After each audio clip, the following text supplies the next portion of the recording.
Good to see you all again. We have opened our morning already with karakia, so we'll go straight into our meeting. Welcome councillors, welcome staff, welcome anyone watching online now or later. Bit of housekeeping, it will be live streamed today, but also you'll be able to view this later on YouTube, our YouTube channel. Can't wait, exactly. If there's an earthquake, drop, cover and hold. Please wait till the shaking's subsided. You leave the buildings through any of the exits, heading that way up the hill. Thank you. If the alarm sounds, exit immediately through any of the exits and we meet on the grass to this side. Are there any apologies today? Yes, there are. We have Councillor Hokianga. Yes. At all? Thank you. Happy to move those. Thank you, Councillor Whitehall. All those in favour, please say aye. Aye. Aye, carried. Thank you. Any conflicts of interest anyone would like to declare? Any of the items today? There are none. Thank you. Confirmation of the previous minutes. We've had two extraordinary meetings. So there are 3 sets of minutes, which you've all seen. Issues to be raised or corrections? Happy to move. All 3, thank you. Yes. Happy to second, Councillor Kuklinski. Thank you. All those in favour, please say aye. Aye. Any against? Thank you. That is carried. We do not have any public forum speakers today, but I encourage you all, or members in the community that you speak to regularly, to take advantage of our public forum where they can come and share things that are happening in their community that are relevant to Hawke's Bay Regional Council work or planning, or issues that are important to them. Our first decision item is the 5.1. This is the interim chief executive delegations, which are very straightforward, but I will pass to Leanne. I think there was an amendment to be made. No. So we don't pass to me. No. Whose paper is this? Now, as far as an amendment goes, sorry. It's good. You just get the paper. Who wrote this paper? Israel. Desiree? It was written as just a copy of what had gone to the acting chief executive, and since that time, it was brought up that there is the fast track approvals bill as well that Okay. You want to speak to that? that should have been included. So that is the amendment that you were speaking of, right? Yes. So that was the only change. So a chief executive has to have delegations approved at a full council meeting. They're here and we will be adding to them the fast track approvals in the list of delegations. Is there any questions around that or need for more explanations? For that? Someone happy to move these recommendations with the addition of fast track? Thank you, Councillor McAvoy. Second. Second, thank you, Deputy Chair Van Beek. Any other comments on that? No? Thank you. All those in favour, please say aye. Aye. Any against? Thank you, that's carried.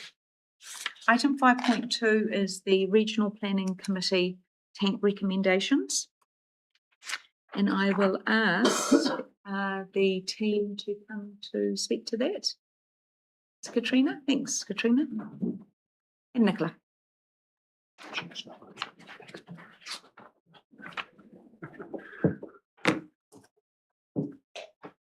Good morning. Welcome. Good morning. Thank you, Chair. Take paper as read. This paper was put to RPC last week, the week before, sorry, I can't recall.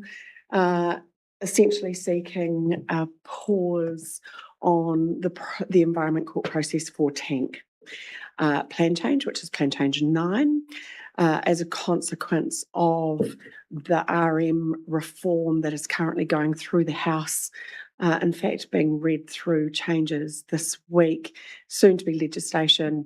We need to see what those changes are, what the final legislation is, before we can determine whether or not we should be proceeding with tank, what can be saved from tank in the new system and what can be not. The Environment Court has agreed with us and allowed us an extension until 18th of September, and then 2 monthly report back thereafter up until and after central government elections. The decision to pause the process was recommended by RPC, and then it sits with you today. Thank you. I know that most of you sit on the RPC committee as well, but are there any questions for staff? Sure. Councillor Curtin? Yeah, thanks, Madam Chair. I just want to be clear on what is operative and what's not. So what I'm actually in reference to paragraph 11 of the paper. Staff consider this creates an opportunity to retain the current position. I'm assuming that's its legal position or legal point, the point in the legal process. But also adds preserves the outcomes already achieved.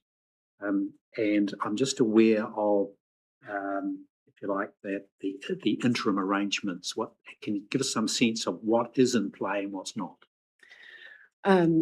Through you, Chair. Thank you, Councillor Curtin. The plan itself, all provisions are largely under appeal. Therefore, there is no parts of the plan that are wholly operative. However, as the plan goes through a process, it gains more legal weight. And so the rules regarding water takes, for example, they have immediate effect, but can't be called fully operative. So there's a difference in its terminology. In terms of the gains that have been made that referred to in paragraph 11, I think that's referring to the consent orders that we have. And so those are agreements on appeals that have been garnered through mediation over the last year. And most of those are minor amendments in the plan. So the tank orders, the consent orders are in play. They are. And they restrict what, allocation? No. So the consent order is largely, as I said, minor amendments that we've negotiated through mediation to date. In terms of the actual rules and provisions in tank, none of them are fully operative, but they have legal weight, so they can be referred to through consent process. Okay, so that's the stricter minimum flows, for example, would be operative in that sense? They're not operative, they have legal weight. So I'm just being very clear about my terminology here. So if you were to apply for a consent in Heretaunga Plains, you would be subject to the actual and reasonable provisions under the tank plan change.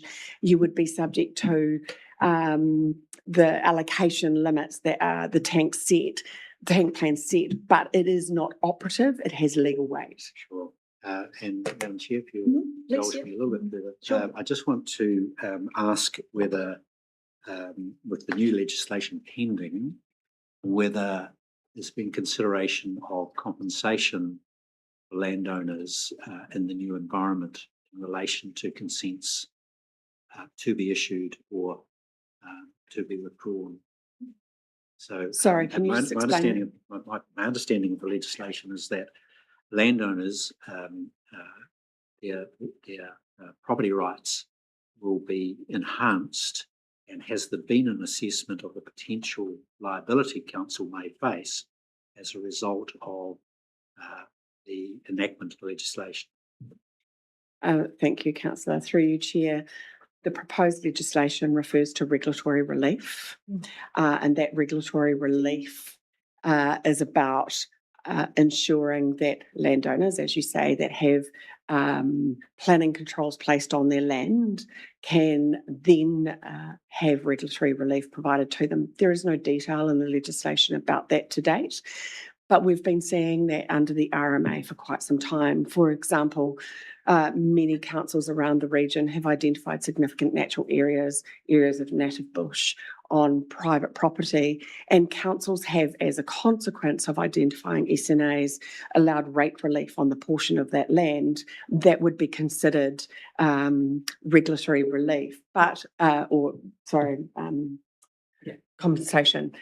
But we're waiting for the details of the legislation before we can do any assessments.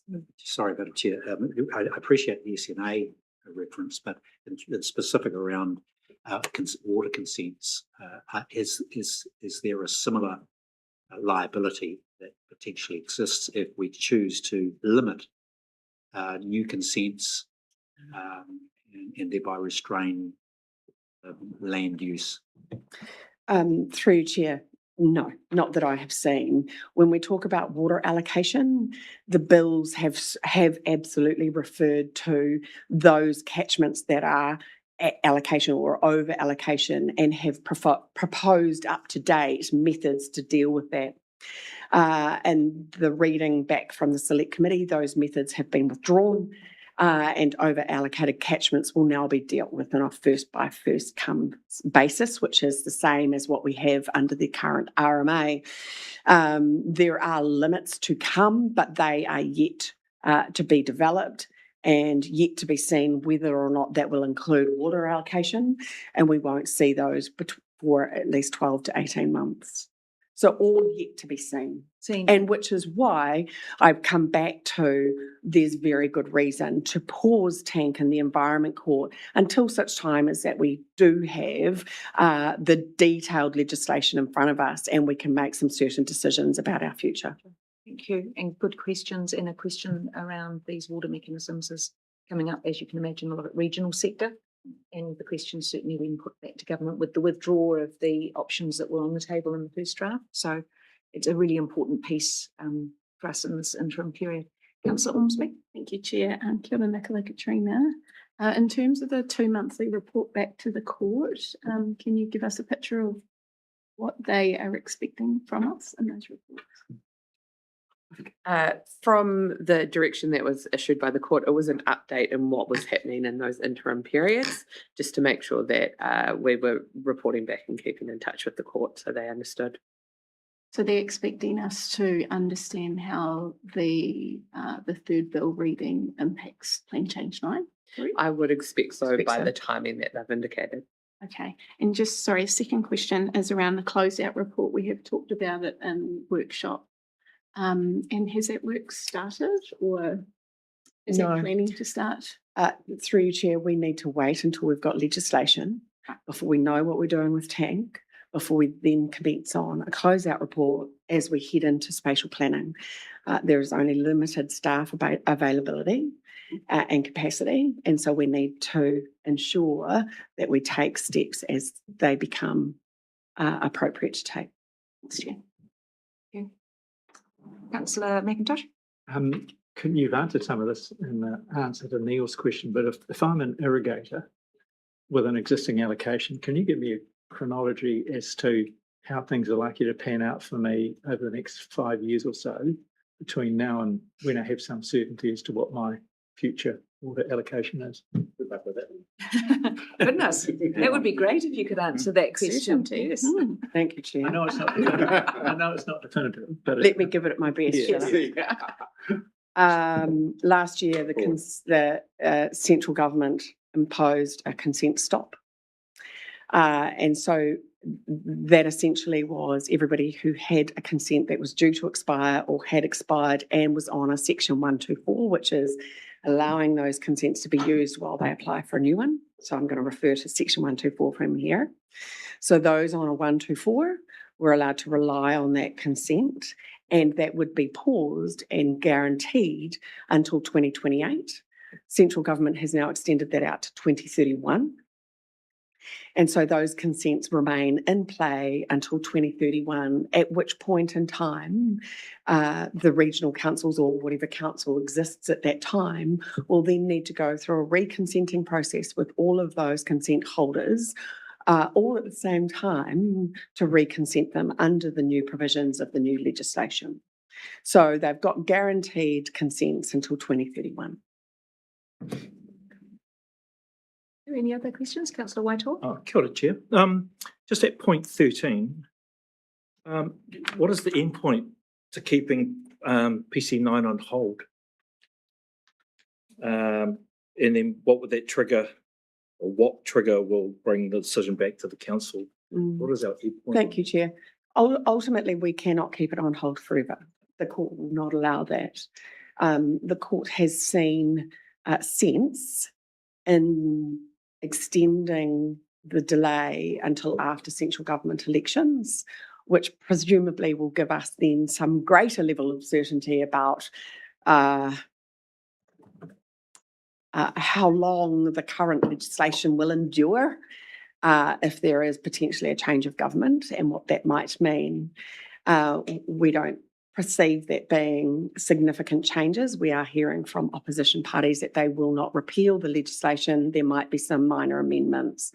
So there is sense in holding Tank until such time as central government elections have been and done.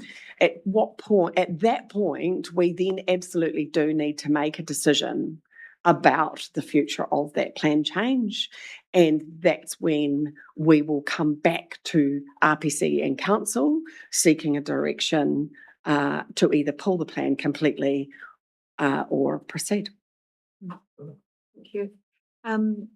Katrina, there's two things. The PC1 decision in Waikato. Can you speak a little bit about what's happened there and how it might impact this?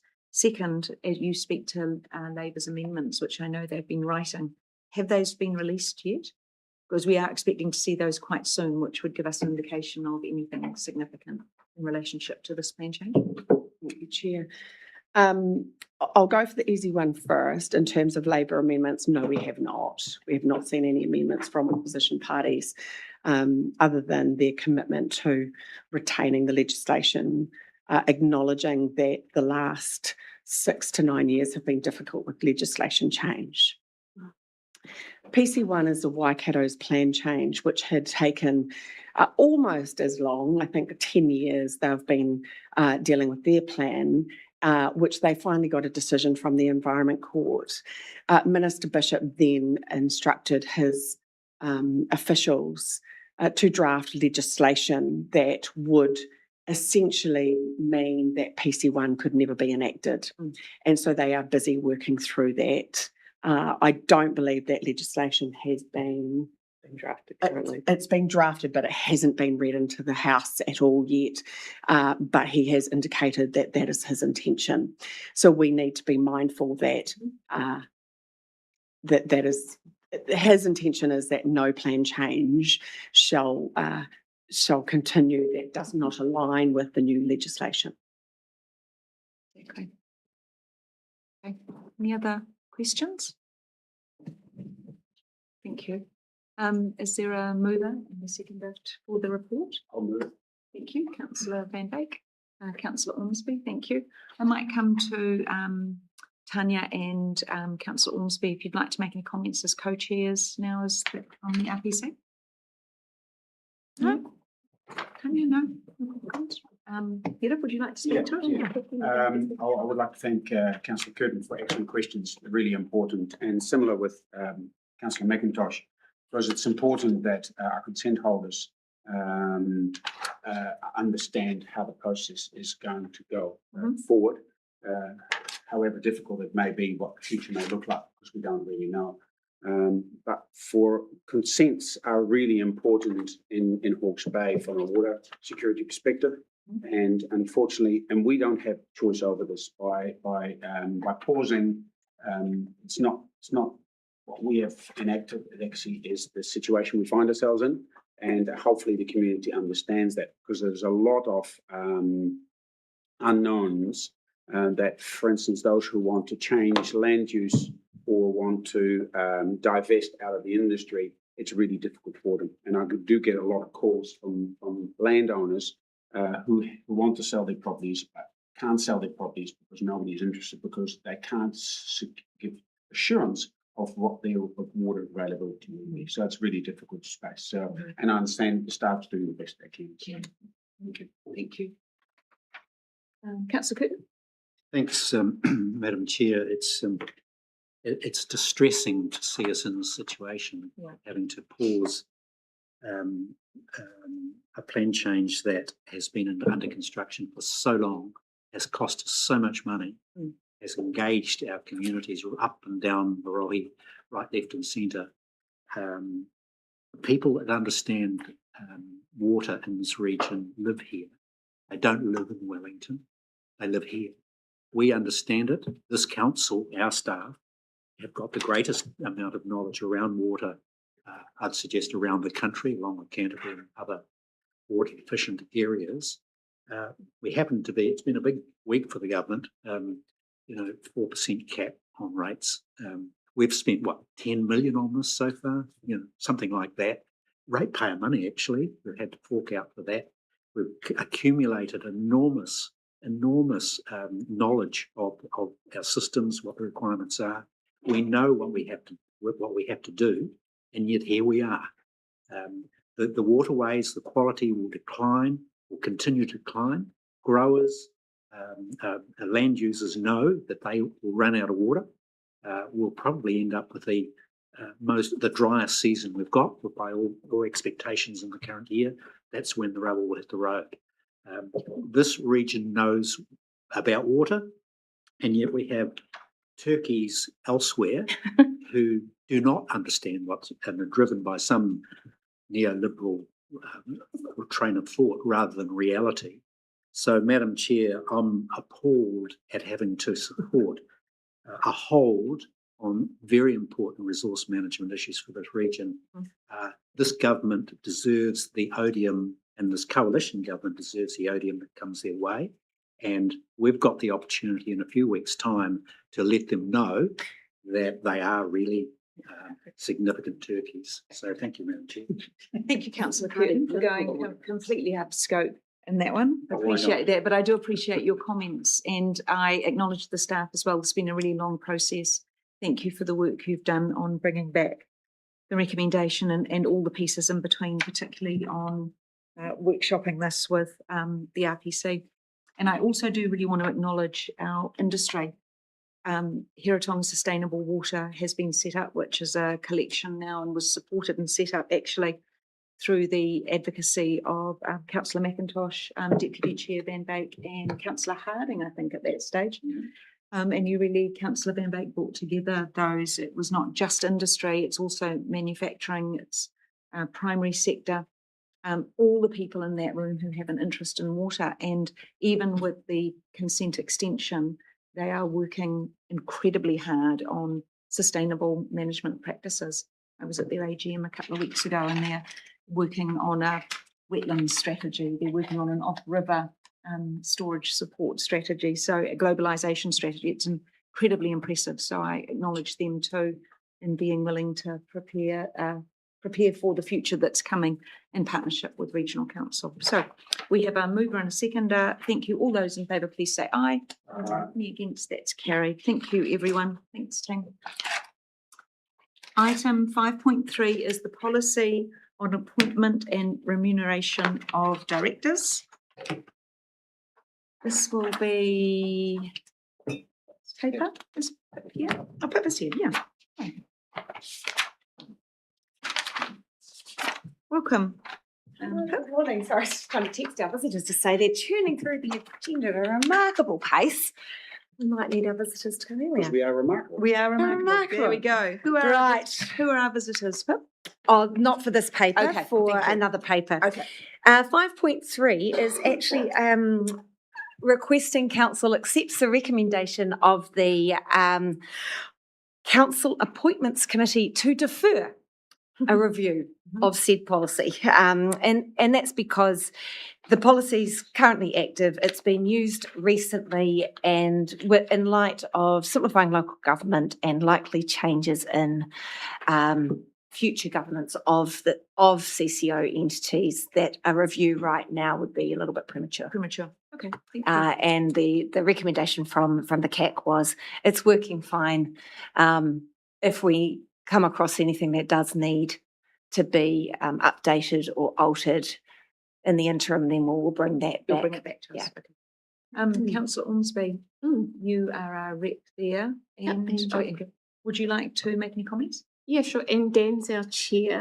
We also had Debbie online when we had our meeting to bring these recommendations to council. And it's really just a pragmatic approach. There's no need for the policy to change. In the local government reform, we saw no need. Neither did Debbie as chair of Pittsburgh. So yeah, that's the simplicity of it.